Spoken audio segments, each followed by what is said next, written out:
Está bien, yo me muevo un poquito.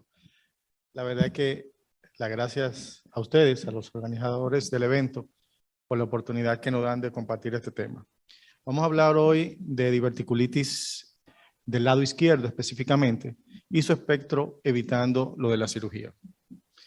Tenemos que estar claro que la diverticulitis de colon es una de las causas más importantes de ingresos hospitalarios y contribuye significativamente a los costes sanitarios.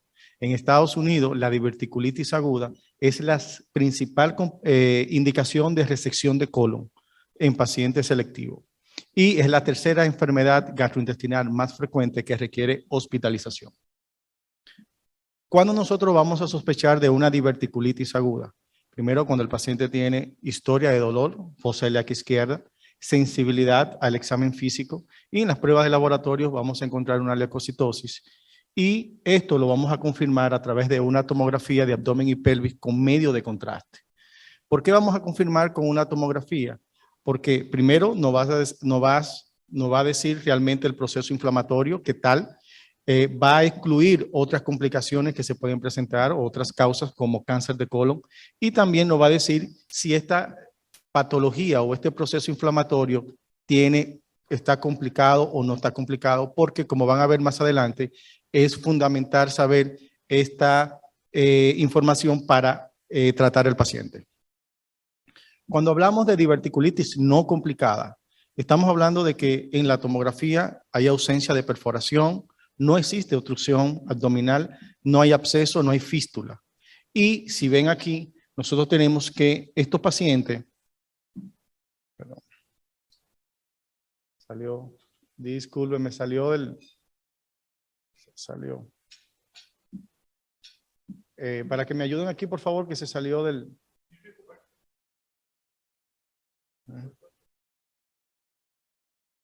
Ah, ok, ya la tengo ya. Parece que salió la página.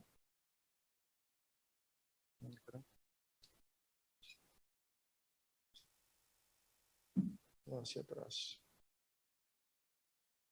Ok,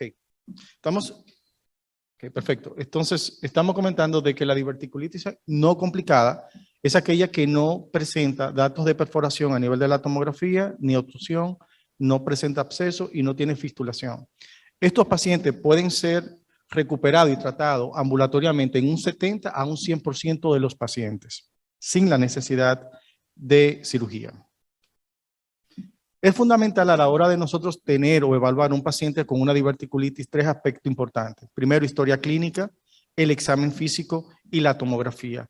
Esto nos va a permitir seleccionar qué tipo de pacientes tenemos al frente. Podemos tener un paciente que vamos a tratar a nivel hospitalario con ingreso y pacientes que lo vamos a tratar de forma ambulatoria, pero necesitamos estas 3 variables. Hablando de los criterios que nos va a dar esas 3 variables, tenemos que la tomografía es uno de los puntos de referencia importantes en estos pacientes, para saber si el paciente va a ser ingresado o no. En una tomografía tenemos que ver si, primero, estos son los criterios de ingreso.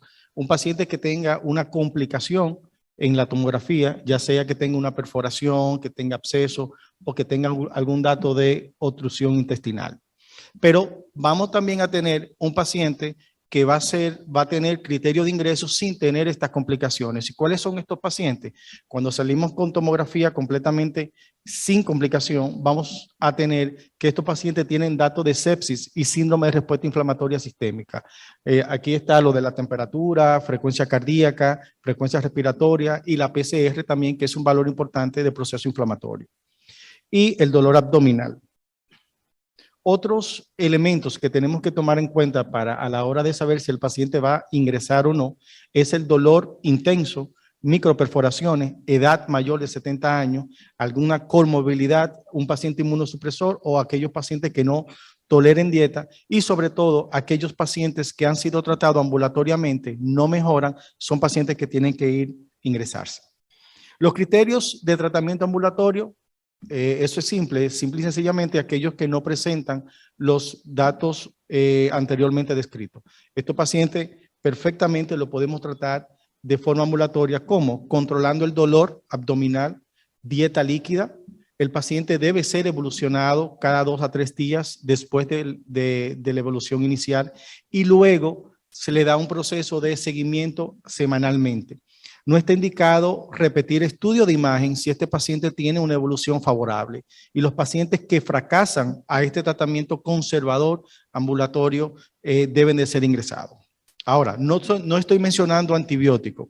¿Por qué no estoy mencionando antibióticos? Porque sabemos que los antibióticos eran la piedra angular en el tratamiento de los pacientes con diverticulitis tratado ambulatoriamente.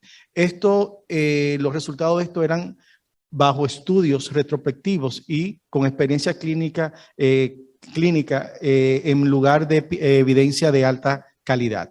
Entonces, es recomendable, dicen los estudios actuales, es recomendable la utilización de antibióticos en todos los pacientes que vamos a tratar con diverticulitis ambulatorio. Pues no. Tenemos un estudio reciente, el estudio Dynamo, de 480 pacientes con diverticulitis aguda no complicada. Los criterios de este estudio fueron similares a los criterios que yo le comenté anteriormente, es decir, que no tenían ningún tipo de complicación y estos pacientes eran tratados, eran evaluados de primera intención en el departamento de urgencia y estabilizado su dolor. Se demostró de que habían dos brazos de pacientes, un brazo de paciente que tenía tratamiento con antibióticos, especialmente amoxicilina más ácido clavulánico, y un grupo de pacientes que no era tratado con antibióticos. El resultado de ambos fue similar. Una visita no programada de 6.7 para aquellos pacientes con tratamiento de antibióticos versus 7%.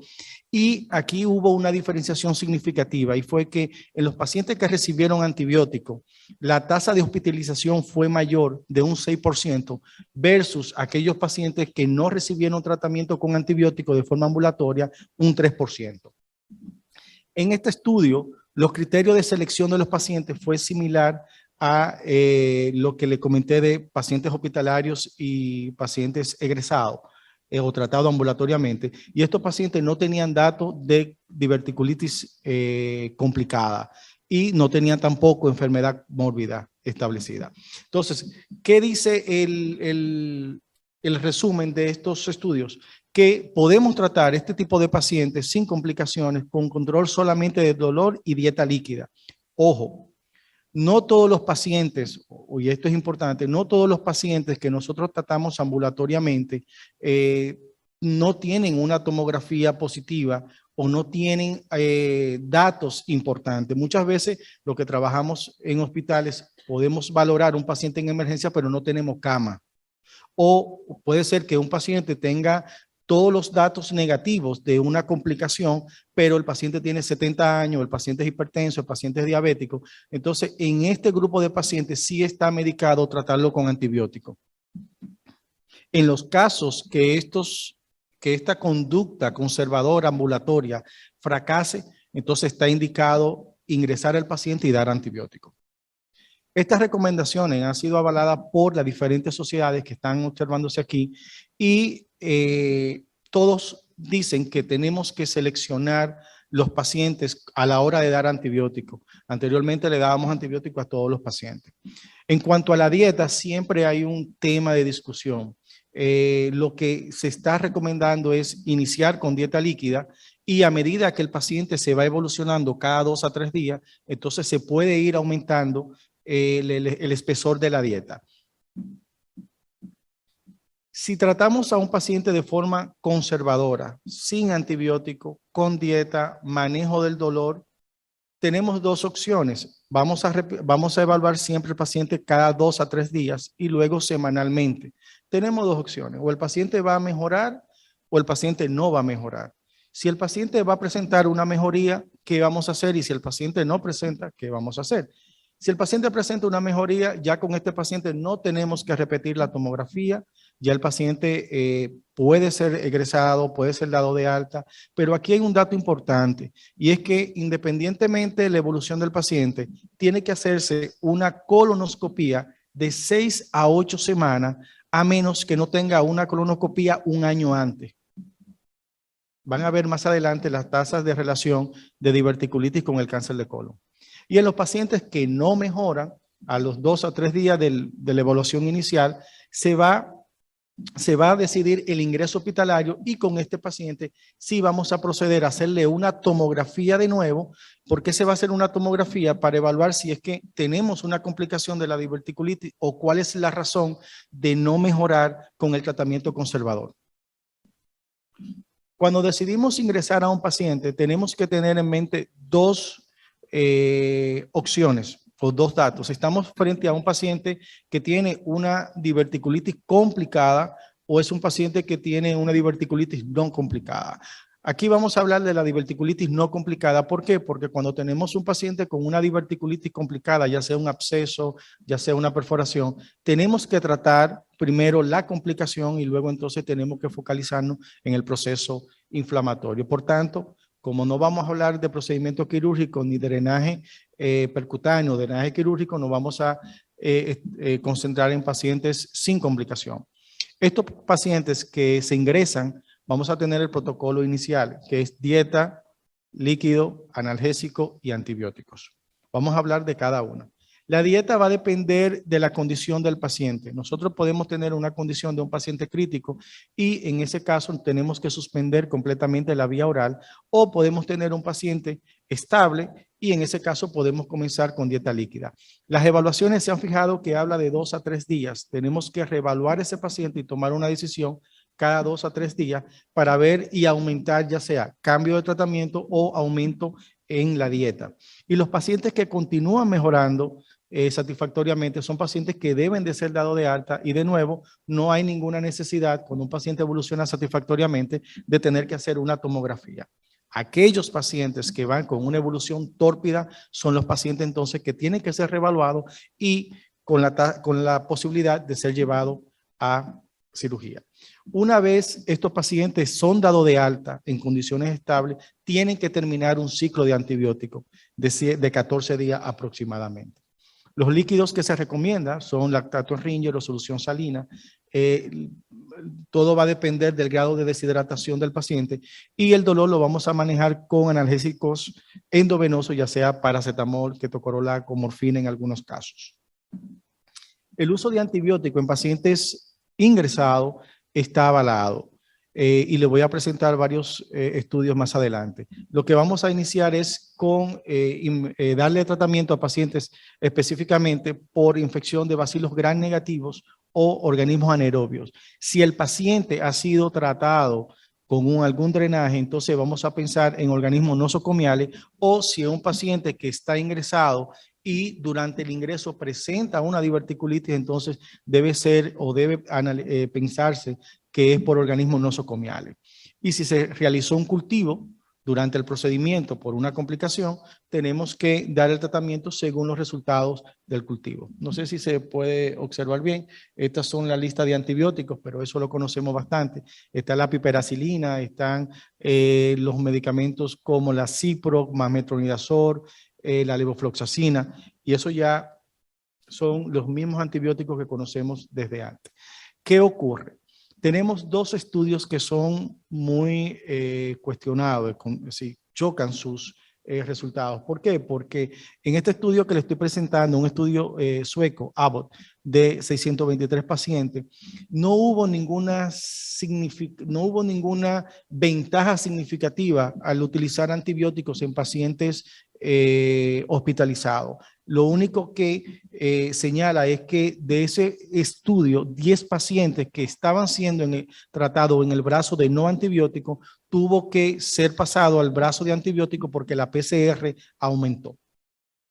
Pero en un estudio holandés, Diabolo, este sí marcó una diferencia entre aquellos pacientes que estaban siendo tratados sin antibiótico hospitalizados y aquellos pacientes que estaban siendo tratados con antibióticos. En este caso, se utilizó en la gran mayoría ciprofloxacina más metronidazol.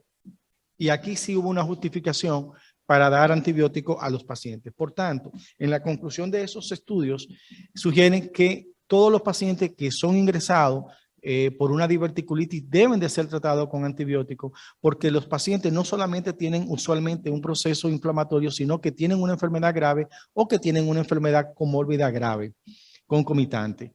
Sin embargo, este tema sigue siendo de controversia, ya que existe disputa entre los europeos y los americanos en cuanto al tratamiento con antibióticos. La atención hospitalaria de estos pacientes va a depender del paciente que tenemos, si está o no presenta complicación. Los pacientes que manejan una evolución satisfactoria son aquellos pacientes que van a ser egresados y por tanto van a continuar también con un esquema de antibiótico, finalizar sus 14 días. Debemos de repetir solamente los estudios de imagen en aquellos pacientes que no evolucionan satisfactoriamente o no es lo que nosotros esperamos. Y el propósito de repetir la imagen va a depender simple y sencillamente de la evolución del paciente. Pacientes que no mejoran son pacientes que tenemos que hacerle la tomografía. Para dar el alta, igual, tenemos una reevaluación de 2 a 3 días y si este paciente está en óptimas condiciones, se normalizó los signos vitales, no tiene dolor, hubo una resolución completa, no hay una normalización desde el punto de vista del laboratorio, hemograma y la PCR relativamente, nosotros podemos darle egresar ese paciente, pero siempre terminando el esquema de antibiótico. Estos son los esquemas que más frecuentemente son utilizados, o lo que nosotros utilizamos, la ciproma, metronidazol, la levofloxacina, trimethoprim y la amoxicilina maclabulánico, especialmente esta última en los pacientes que están siendo egresado en condiciones estables. ¿Por qué nosotros tenemos que repetir una colonoscopia? ¿Por qué nosotros tenemos que indicar una colonoscopia 6 a 8 semanas a un paciente después de haber tenido un cuadro de diverticulitis, a menos con una colonoscopia un año anterior? Porque ahora mismo fue presentado en el DW un estudio donde mostró la relación que existe entre cáncer de colon y diverticulitis. Nosotros tenemos que se detectó una relación de 8.3 a 10.8% en aquellos pacientes que presentaban una diverticulitis complicada, pero en aquellos que tenían una diverticulitis no complicada, presentó una frecuencia de 0.5 a 0.7%. Por tanto, es importante la realización de esta colonoscopia a 6 a 8 semanas, independientemente si el paciente ha tenido una diverticulitis complicada o no. ¿Cuáles son las recomendaciones? Las recomendaciones, casi todos manejamos lo mismo, suplemento, modificar la dieta rica en fibra, dejar de fumar, que tiene una relación directa con la diverticulitis, mejorar la actividad física, perder peso, reducir el consumo de carne. En esto no sé si ustedes manejan lo de las semillas. Siempre los pacientes que van a la consulta nos preguntan que si deben o no consumir semillas, que le han dicho que la tiene que suspender porque se quedan en la bolsita y contribuyen a la diverticulitis. Pero realmente no hay un estudio basado en evidencia que confirme que las semillas o los alimentos de este tipo estimulan la diverticulitis y por tanto yo le dejo esa opción del paciente porque en República Dominicana una vez algo llega a la población es difícil nosotros poder quitar esa historia. Se requieren más estudios sobre lo que son los medicamentos como la mesalazina y la rifancimina. No existen estudios que avalen que tenemos que darle esos medicamentos a los pacientes para prevenir eventos de inflamación. En conclusión, la decisión en la forma de atender a un paciente, si va a ser ambulatorio o va a ser hospitalario, debe estar en base a 3 elementos importantes: la historia del paciente, el dolor, el examen físico y la tomografía computada de abdomen y pelvis, especialmente con doble medio de contraste. La atención ambulatoria, los pacientes pueden ser tratados sin ningún tipo de problema, sin antibiótico, y esto habla de un grado 2C en la investigación. Los pacientes que manejan, se puede manejar el dolor cada 2 a 3 días con un seguimiento y luego tiene que tener un seguimiento semanal hasta que desaparezcan todos los síntomas. Los pacientes hospitalarios deben de ser tratados obligatoriamente con antibióticos, todos los pacientes en un grado de evidencia 2C. Los pacientes que continúan mejorando son dados de alta, pero tienen que terminar un esquema de antibiótico de 10 a 14 días. Y sobre todo, lo más importante es indicar la colonoscopia a los pacientes de 6 a 8 semanas buscando una enfermedad concomitante que sea la responsable, como el cáncer de colon. Ante todo, quiero aprovechar que me quedan 4 minutos para exhortarle a ustedes, primero, darles las gracias por la atención Y segundo, nosotros tenemos este año nuestro Congreso Nacional de Gastroenterología. En esta ocasión tenemos el placer de dedicárselo a un amigo muy conocido por ustedes también, el doctor Fernando Contreras. Nos gustaría ver a algunos de ustedes por allá y quedan todos invitados.